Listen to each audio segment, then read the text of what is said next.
Purple Cow, Transform Your Business by Being Remarkable, by Seth Godin.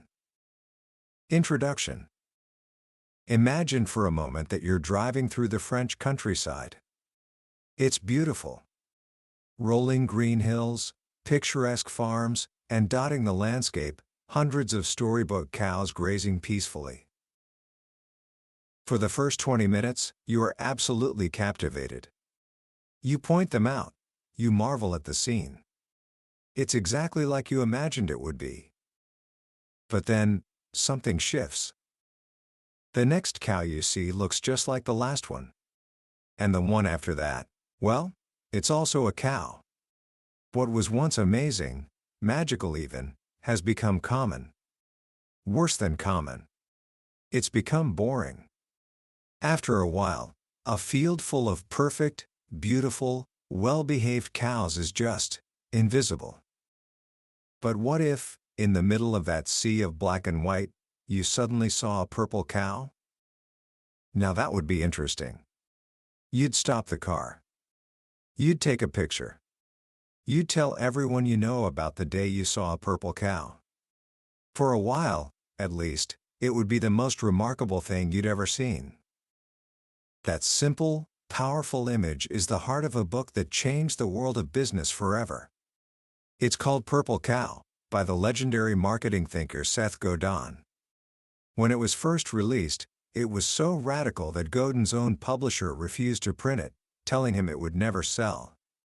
Today, it's a timeless classic, a book that has guided countless entrepreneurs and creators to build things that matter. In our journey together today, we're going to explore this powerful idea. We're going to uncover why the old rules of success no longer work, and why the safest thing you can do in your career and in your business is to stop trying to be safe. By the end of our time, you'll understand the secret that separates the forgotten from the unforgettable, and you'll have a new map for making your own mark on the world. This isn't just about marketing. This is about being remarkable. Book summary. For most of the last century, the formula for success was simple, and it was powerful. So powerful, in fact, that it built the entire world we live in today. Godin calls it the TV industrial complex. Here's how it worked. First, you'd build a factory. Then, you'd create a safe, average product for an average person. Something useful, but not too daring. Think of a laundry detergent, a breakfast cereal, or a family car. Next, you'd buy a whole lot of television ads. Those ads would interrupt people's favorite shows, and because there were only a few channels and people didn't have much choice, they watched. The ads created awareness. They taught people what to want. The slogan as seen on TV became a stamp of quality. This awareness drove people to stores, which meant your product got more shelf space. More sales meant more profits. And what did smart companies do with those profits? They bought more TV ads. It was a perfect, self-fueling cycle. Make average products, pour money into ads, get distribution, make a profit, and repeat. It's the reason brands like Tide, Crest, Coca-Cola, and Kellogg's became giants. For 50 years, this system was the undisputed king of business. It was predictable. It was reliable. And today, it's dead. So, what killed it? Two things. First, we ran out of needs. For the most part, we have everything we need. A roof over our heads, food to eat, a car that runs. The economy shifted from fulfilling our needs to fulfilling our wants. But now, we're even running out of wants. We are, as Godin calls us, post-consumption consumers. We have more stuff than we know what to do with. The only thing we're truly short on is time. And that leads to the second killer, clutter. We no longer have just 3 TV channels. We have 500. We have the internet, social media, podcasts, and a million other things fighting for our attention. And as consumers, Our brains have adapted. We've become masters of ignoring things. We ignore banner ads, we fast forward through commercials, we tune out the noise because we have to. The very engine of the old system, the ability to buy people's attention, has broken down. Trying to market a new product today by shouting at the masses is like trying to fill a bucket with a fire hose when the bucket is already overflowing. Most of it just splashes away, unnoticed. This is the world we live in now. A world where most products, most services, and most ideas are simply invisible. And in this world, playing it safe is the riskiest thing you can do. The old rule was, create safe, ordinary products and combine them with great marketing. The new rule, Godin tells us, is this: create remarkable products that the right people seek out. That's the purple cow. Something remarkable is, by its very definition, worth making a remark about. It's new. It's exceptional. It's interesting. It's the opposite of boring. Boring is a brown cow. Boring is invisible. And here's a crucial distinction. The opposite of remarkable isn't bad or mediocre. The opposite of remarkable is very good. Think about it. If you fly on an airline and they get you to your destination safely, on time, with your luggage intact, do you run and tell all your friends? Of course not. That's what's supposed to happen. It's very good, but it's not remarkable. Now, if the flight attendant served you a flaming crepe Suzette in coach, or if the plane arrived an hour early and they gave you a free ticket for your next flight, that you would talk about. If the service was so horrible, so unbelievably awful that it became a story, you'd talk about that too. Remarkable lives on the edges. Very good lives in the middle, and the middle is a crowded, invisible place. So, how does a remarkable idea actually spread? It doesn't happen by magic. There's a science to it, a pattern that great ideas follow. The model for this comes from a brilliant thinker named Geoffrey Moore, and it's called the idea diffusion curve. Imagine a bell curve, like the kind you'd see in a statistics class. On the far left, you have a tiny group called the innovators. These are the die-hard fans, the people who love new things just for the sake of them being new. They'll buy the first version of anything, even if it's buggy and expensive. Right next to them is a slightly larger, and far more important group, the early adopters. These are the people who are actively looking for an edge. They have a problem, and they're searching for a new solution. They're smart, respected, and they love to share what they've found. Then comes the big hump in the middle of the curve. This is the early and late majority. This is the mass market. These are the pragmatic folks who wait and see. They don't want a new thing. They want a proven thing. They listen to their peers, especially the early adopters, before they make a move. And finally, on the far right, you have the laggards. These are the people who buy a smartphone only after their flip phone is no longer sold.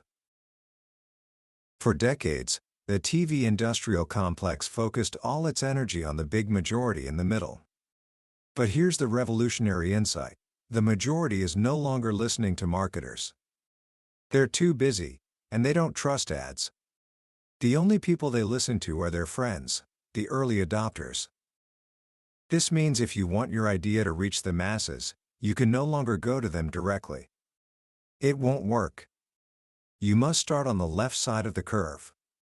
You have to create something so interesting, so compelling, so remarkable, that the innovators and early adopters can't ignore it. And this is where Godin introduces another key idea: the sneezer. A sneezer is an expert, a respected voice within a community who, when they discover something amazing, tells everyone. They sneeze the idea, and it spreads like a virus. An idea virus, as he calls it. These sneezers are your most important customers. They are the engine of your growth. Your job is not to market to everyone. Your job is to create something that a passionate group of sneezers will fall in love with and then give them the tools and the story to spread the word. Let's look at some real-world purple cows to see how this works. Consider the errand chair. Before it came along, office chairs were boring, invisible commodities bought by people in purchasing departments. Then, in 1994, the company Herman Miller released this strange, skeletal, mesh chair that looked like nothing anyone had ever seen. And it cost a whopping $750.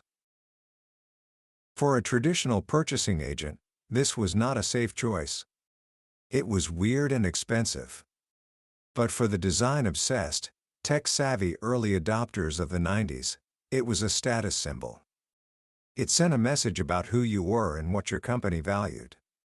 One startup founder famously took his first venture capital check and bought a dozen errand chairs. The story got him on the front page of the Wall Street Journal. The chair was so remarkable that people who saw it talked about it. The sneezers did the marketing, and millions of chairs were sold. Or think about Dutch boy paint. For 100 years, paint has come in a metal can that's a pain to carry, a pain to open, a pain to pour from, and a pain to seal. Everyone just accepted it. But Dutch boy realized the can wasn't just packaging, it was part of the product, part of the experience of painting. So they created an all-plastic paint jug. It had a handle, a twist-off cap, and a pour spout. It was simple, but in a boring industry, it was a purple cow. Sales soared. Retailers gave them more shelf space. The marketing wasn't in the ads, it was built right into the product itself. This is a profound shift. Marketing is no longer something you do to a finished product. Marketing is the act of inventing the product, designing it, and building it in a way that makes it worthy of conversation. If your offering isn't remarkable, it's invisible. In this new world, marketers are not advertisers, they are designers. Now, if being a purple cow is so effective, why doesn't everyone do it? Why is boring so common? The answer is simple: fear. If you create something truly remarkable, you are guaranteed to get two things: attention and criticism. Remarkable things polarize people. Some people will love what you do, and some people will hate it. The one thing they won't do is ignore it. From the time we're in first grade, we're taught to avoid this. We learn to color inside the lines, to not ask too many questions, to fit in. We are trained to run our schools and our companies like factories, stamping out any variation, any defect. We learn that the safe thing to do is to be unnoticed. But in a crowded marketplace, fitting in is failing. In a busy marketplace, not standing out is the same as being invisible. The great irony is that the very thing we do to avoid failure, playing it safe, is what guarantees it. Being safe is risky. Being boring is the most dangerous strategy of all. Look at the Cadillac CTS. When it first came out, with its sharp, angular, almost aggressive design, many car critics hated it. It was weird. It was polarizing. But the people who were tired of boring, rounded, safe-looking luxury cars loved it. The car sold like crazy and revitalized a brand that had become sleepy and irrelevant. The criticism was a sign that they were onto something. So, how do you find your purple cow? It's not about being outrageous for the sake of it. It's about finding an edge. Godin says you should look at every aspect of your product, your pricing, your service, your packaging, your name, your design, and push it to an extreme. What if you were the cheapest? Not just a little cheaper, but radically, game-changingly cheap, like IKEA or Southwest Airlines? What if you were the most expensive, the most exclusive, the most luxurious? What if your service was the fastest, or the slowest and most deliberate? What if you catered only to a tiny, overlooked niche? This is where another Japanese concept comes in handy: otaku. Otaku describes a level of passion that's more than a hobby but less than an obsession. It's the desire that makes someone drive across town to a special noodle shop, or spend hours online learning about a new camera. Consumers with otaku are the sneezers you're looking for. They're the ones who want to be on the cutting edge. They are actively searching for new, remarkable things. The smartest marketers don't try to create a product for everybody. That's a product for nobody. Instead, they find a market where otaku already exists, and they create something specifically for that passionate niche. Think about the hot sauce industry. There are dozens of small, successful companies selling insanely spicy sauces with names like Satan's Revenge and Blair's After Death. They have no big ad budgets. But they thrive because there's a small, passionate community of chili heads who love to find the next hottest thing and tell their friends. Meanwhile, how many new mustard brands have you heard about lately? Probably none. There's just not much mustard otaku. The lesson is to find your sneezers first. Find the niche, the group of people with a shared passion, and then make something for them that they can't resist talking about. This applies not just to companies, but to your own career. Think about how most people look for a job. They create a standard, safe resume, and then they send it out to hundreds of employers. This is just another form of advertising, of mass marketing. And it's just as ineffective. It's designed to be ignored. The remarkable people, the ones with purple cow careers, don't do this. They often don't even have a resume. Why? Because they spend their time, when they're not looking for a job, doing remarkable work. They take on the hard projects. They take risks. They build a reputation that precedes them. They become so good, so unique, that the right opportunities find them. The sneezers in their industry recommend them. The path to career security isn't to be a safe, anonymous drone in a big company. That just makes you easy to replace. The path to security is to be exceptional, to be a linchpin, to be the one they can't live without. In your career, just as in business, being safe is risky. The path to lifetime job security is to be remarkable. This brings us to what Godin calls the magic cycle of the cow. It's a 4-step process for building a business in this new world. Step 1. Get permission from the people you impressed the first time. When you create something remarkable and people love it, earn the right to talk to them again. Not to spam them, but to let them know when you might have another purple cow for them. Step 2. Work with your sneezers. Give them the tools and the story they need to spread your idea to the rest of the curve. Make it easy for them to become your best salespeople. Step 3. Once your purple cow becomes a profitable success, recognize that its remarkableness will fade. What was once new becomes normal. This is the time to milk the cow. Let a different team manage it, make it more efficient, and get as much profit from it as you can. Step 4. Reinvest. Take the profits from your last success and do it again. Launch another purple cow. Fail often. Fail fast. And understand that what was remarkable yesterday probably won't be remarkable tomorrow. Look at a company like Starbucks. When it first came along, it was a purple cow. It completely redefined what a cup of coffee could be.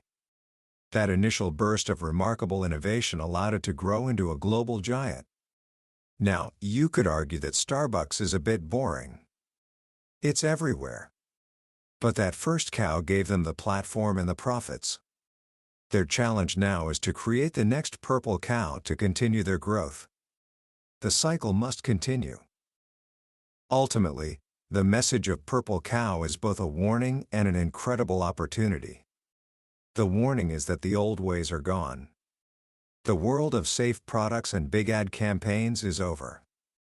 Clinging to that model is a recipe for slow, painful irrelevance. But the opportunity is immense. Because most people and most companies are afraid. They are afraid of criticism, afraid of failure, afraid of standing out. They are addicted to the safety of the middle. This means that if you have the courage to create something remarkable, to go to the edges, to serve a passionate niche, you have the field almost entirely to yourself. The world is full of brown cows, of boring products and forgettable services. What it's desperate for, what people are actively seeking, is something worth noticing. Something worth talking about. Something remarkable. A purple cow. Commentary. As we wrap up our journey through Purple Cow, it's worth taking a step back and thinking about why this simple idea is so powerful, especially for you, right now. When you're 17, the world is telling you a lot of things about how to succeed. It's telling you to get good grades, to fit in, to follow the established path. It's training you to be a very good, very reliable brown cow. And for a long time, that was good advice. But as Seth Godin so brilliantly shows us, that world is gone. The paradox we all face now is that the path that feels the safest is actually the most dangerous. Blending in used to be a strategy for survival. Now it's a strategy for invisibility. The most profound lesson in this book, for me, isn't just about business. It's a philosophy for life. It's the call to resist the gravitational pull of the average. It's the permission to be weird, to be niche, to be gloriously, unapologetically different. It's the understanding that the people who make a real impact are the ones who are willing to be misunderstood, at least for a while. They are the ones who have the courage to create something for the few, knowing that if they do it right, the many will follow. So, how can you start applying this today? You don't need to start a company to create a purple cow. First, think about your own products, the projects you do for school, the way you participate in a club, the skills you're developing. Instead of just doing what's required to get a good grade, what if you chose one thing and made it truly remarkable? What if you created a history project so interesting that your teacher shared it with other classes? What if you organized a club event so unique that everyone was talking about it the next day? Don't try to be remarkable at everything. Pick your spot. Find an edge and push it. Second, start paying attention to the purple cows around you. When you see a product, a service, or a person that truly stands out, ask yourself why. What makes them remarkable? Is it their design, their story, their generosity, their courage? Become a student of the remarkable. The more you recognize it in the world, the easier it will be to create it yourself. And finally, embrace the idea that very good is bad. This is a tough one, because we're all praised for being very good. But it's a trap. It keeps us from striving for the exceptional. When you find yourself creating something that's just very good, have the courage to ask, what would make this remarkable? That one question can change everything. That was the book summary of Purple Cow by Seth Godin. We've certainly touched on the big ideas today, but a summary is like looking at a photograph of a great meal. You can see what it's made of, but you can't taste it. The real power of this book is in the way Godin tells his stories, the way he connects ideas, and the sheer energy that comes through his writing. This summary is your map, but the treasure is found by taking the journey yourself. If any of this has sparked something in you, if you feel that pull to stop fitting in and start standing out, I wholeheartedly encourage you to pick up a copy. Reading it isn't just an exercise in learning, it's an act of courage that might just change the course of your life. Also, if you've found value in our time together today, please take a moment to like this video and subscribe to the channel. It lets me know that these journeys are meaningful to you, and ensures you won't miss our next exploration into another life-changing book. Let's keep learning and growing together.